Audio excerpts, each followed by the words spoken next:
the theme of our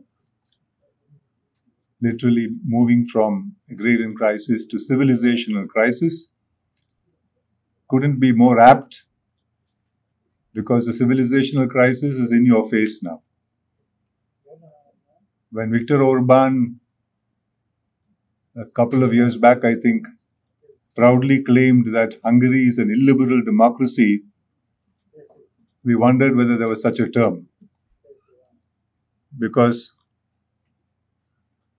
his was a proclaimed despotic kind of approach to the Hungarian rule in Hungary. Today we see the excesses of liberal democracy. In the United States particularly, we see Trump has literally become a world despot, if you might like to describe him like that. The so-called peace in Gaza is a misnomer, because what is achieved there is pacification. A brutal, cruel, oppressive pacification. And yet that pacification is a relief, because it comes after a string of bombings, of killings, of men, women, children,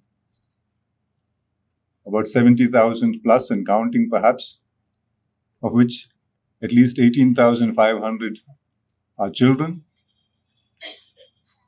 In fact, as we speak, there is an initiative in Kerala where in every district of Kerala, now I think they've moved to the 3rd or 4th district, there is an event taking place every week or twice or thrice in a fortnight called the Names of Gaza, where people gather in a public square at a pre-appointed day and in a place and recite the names of the children killed, just so that you don't forget. Because as Susan Sontag said, to forget is to forsake, to remember is to redeem. There's little you can do about the children who are killed. You cannot bring them back to life, but you can refuse to forget them. You can insist that you will remember them and thereby perhaps reclaim them. That is a symptom of the civilizational crisis that we are in. Calling what happened in Gaza a war is another misnomer, because bombing innocent children and women in a cramped space is, if anything, a multifold expression, a multifold perpetration of the Jallianwala Bagh kind of massacre, where you hedge in people in a strip of land. Of course, it's exaggerated several-fold, in this case in Gaza, and repeatedly, meticulous, relentless installments bomb them. And now when they return, so-called, to Gaza after peace has been declared or pacification has happened, 90% of the buildings there, the houses there, are destroyed. By the way, the numbers that we spoke about, this 70,000 or 18,000, are a gross underestimation, because there is no idea of the number of children, women, men who lie in the debris of the rubble after the bombing. And in the face of this, the response of the world has been slow, very vacillating, very equivocation, a kind of equivocation. And particularly the role played by a rogue state. At one stage, Israel was called a terrorist state, because it doesn't follow any norms, any UN resolutions. It's a law unto itself, because it is aided and abetted by the power of the United States. That has become peculiarly virulent and acute, as you can see now.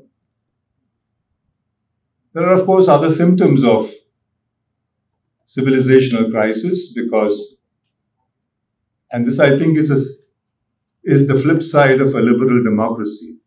It doesn't have to wait to become illiberal, but you can use the front of liberalism. You can see the other side of liberalism, where the crude cultural face of democracy comes to the fore. In India, we have experienced it in the form of Hindutva. There are three kinds of conflations in my mind which are facing us today. There is, first of all, false conflations. A conflation of what you call capitalism and liberalism. There's a conflation of Zionism and anti-Semitism, in the sense that if you question Zionism, as any sane man should, or any sane person should, because it is a virulent, aggressive, irredentist kind of philosophy, political philosophy, propounded by Theodor Herzl, who was the founder of the idea of Zionism. But if you question Zionism, you are ipso facto, by that very fact, dubbed anti-Semitic. Whereas you need not be anti-Semitic. We know that the demonstrations that took place against the massacre, the ethnic cleansing that's taking place in Gaza, there were thousands of Jews, students, in the streets, in the universities, in the United States, in the West. And you know how there's been crackdown in the United States particularly. Universities have been targeted. Universities have had to temporize. Universities have had to take action on students who stood for the right, for the humanitarian rights of people with whom they empathized. So, and in India, of course, we have had this terrible conflation, which we are living through, of what you call Hindu and Hindutva. If you question Hindutva, you are dubbed a Hindu, which would not be so bad if that did not immediately convert into being anti-national, anti-people, terrorist, and so on. So there's a crisis in terms of terminology. There's a crisis in terms of the way we are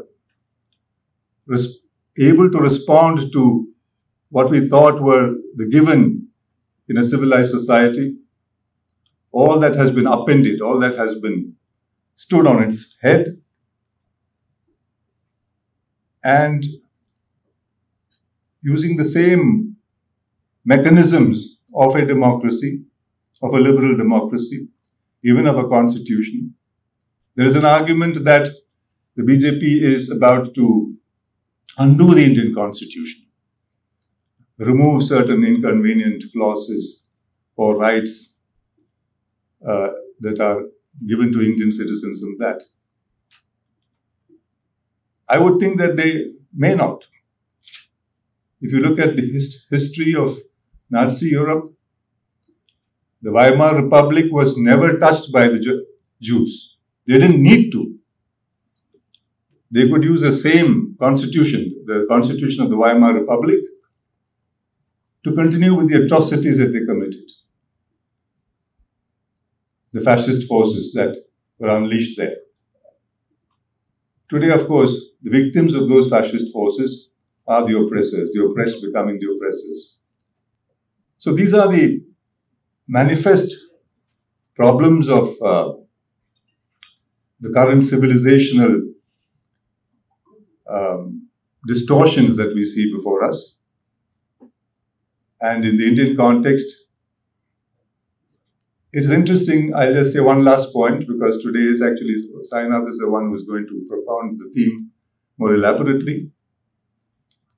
I recently read the book by Gopal Krishna Gandhi. I think there was even a discussion on it in the Roja Puttaya Library of Panir Selvam had organized it, which is called I Am an Ordinary Indian. It's the book of the writing, compilation of the writings of Gandhi in Gujarati, which have not been included in his collected works, in his definitive collected works or authorized collected works. And one of the points that he makes repeatedly in those writings is published as I am an ordinary Indian, Mahatma Gandhi. One of the points he makes recurrently is the difference between what he calls Sanatana Dharma and Hinduism.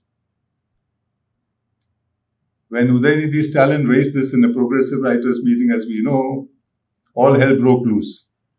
Maybe the terminology that he used was excessive, but this is exactly what Gandhi said. In fact, he refused to call them Hindus.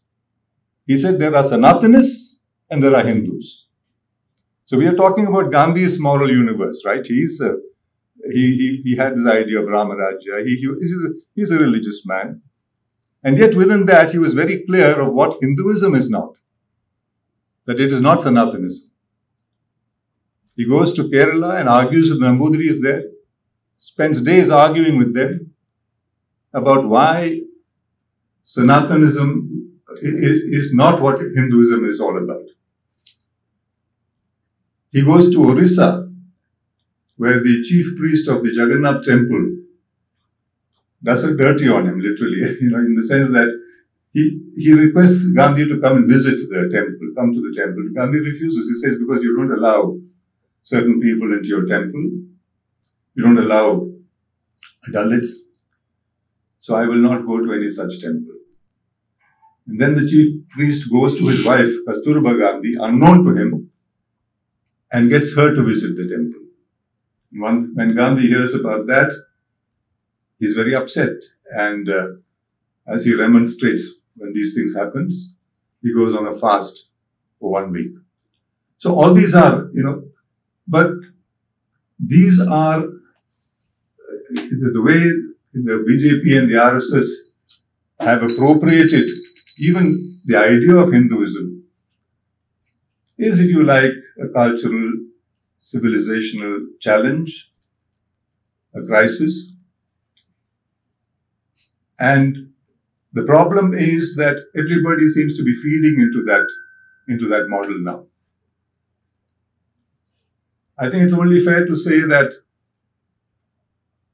you can't blame the BJP alone, because the path was made easier for them by even the Congress, even by a young, modern-minded leader like Rajiv Gandhi. I used to work with Doordarshan, with the state-owned media, before all these private channels came. And I know that you can fault Doordarshan with many things, about, that's boring, it's government propaganda, all that is true. But what it was a stickler for, almost mindlessly a stickler for, an idea of secularism. There was a kind of equal proportioning of coverage for different religions, for different cultures, in an almost mindless sense, but it at least had a semblance of secularism.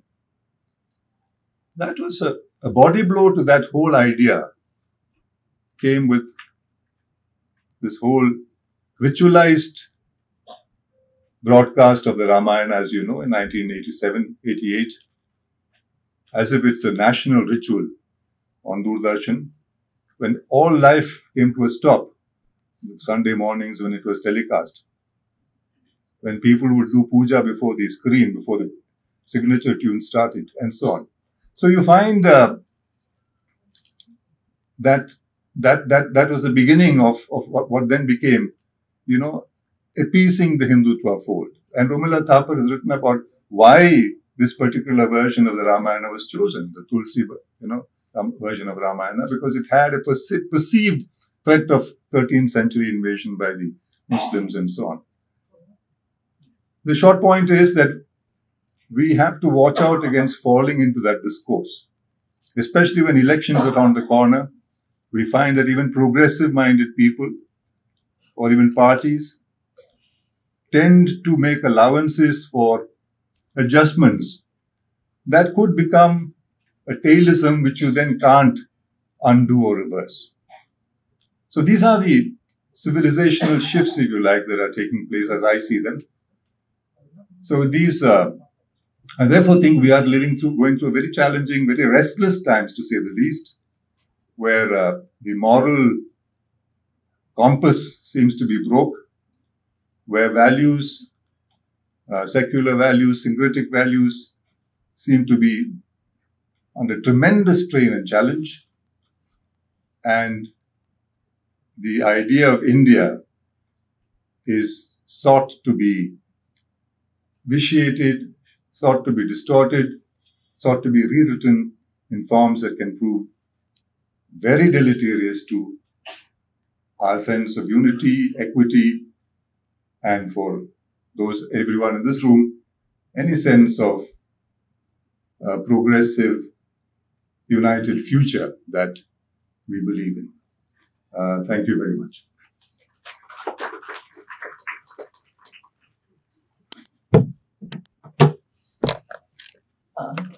ஊடகவியலாளர் திரு சசிகுமார் அவர்களுக்கு நன்றி.